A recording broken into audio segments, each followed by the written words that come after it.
Alors, je n'ai jamais rencontré de travailleuse du tourisme sexuel. Mais je vous avoue que ça m'intéresserait beaucoup de rencontrer ces personnes-là. Parce que je pense que ça peut être vraiment intéressant et enrichissant. Et d'avoir leur point de vue à elles, en fait. Alors moi j'ai déjà eu l'occasion de rencontrer des femmes qui sont travailleuses du sexe aux Philippines, mais de différentes sortes j'ai envie de dire, parce que ce qu'il faut savoir c'est qu'on a différents types de travailleuses du sexe là-bas. Il y a des femmes qui travaillent dans des bars et qui travaillent en tant que prostituées. Après il y a des femmes qui travaillent en girlfriend. C'est-à-dire qu'elles vont rester avec un homme le temps de son séjour en tant que sa copine, de sa petite amie. Et après, on a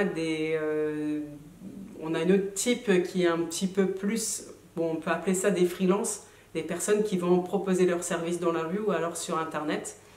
Il y a beaucoup de sites pour faire des rencontres avec des Philippines et on peut y trouver des personnes qui, de leur propre gré, vont chercher un compagnon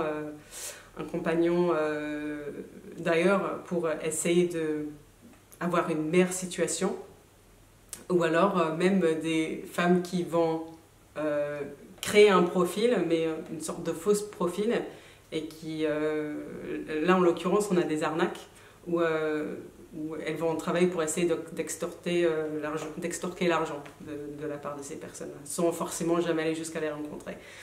Et moi, j'ai pu en rencontrer dans mon entourage, puisque j'ai quelqu'un dans mon proche entourage qui est touriste sexuel.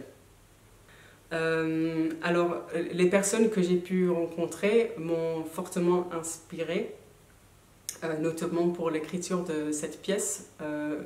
Une des grandes motivations pour moi pour écrire cette pièce, c'était de vouloir mieux comprendre ces femmes qui m'avaient touchée personnellement, et de comprendre leur situation, ce qu'elles pouvaient vivre là-bas, ce qu'elles pouvaient penser, et me mettre dans leur tête et leur peau le temps d'écrire. C'était un moyen pour moi de comprendre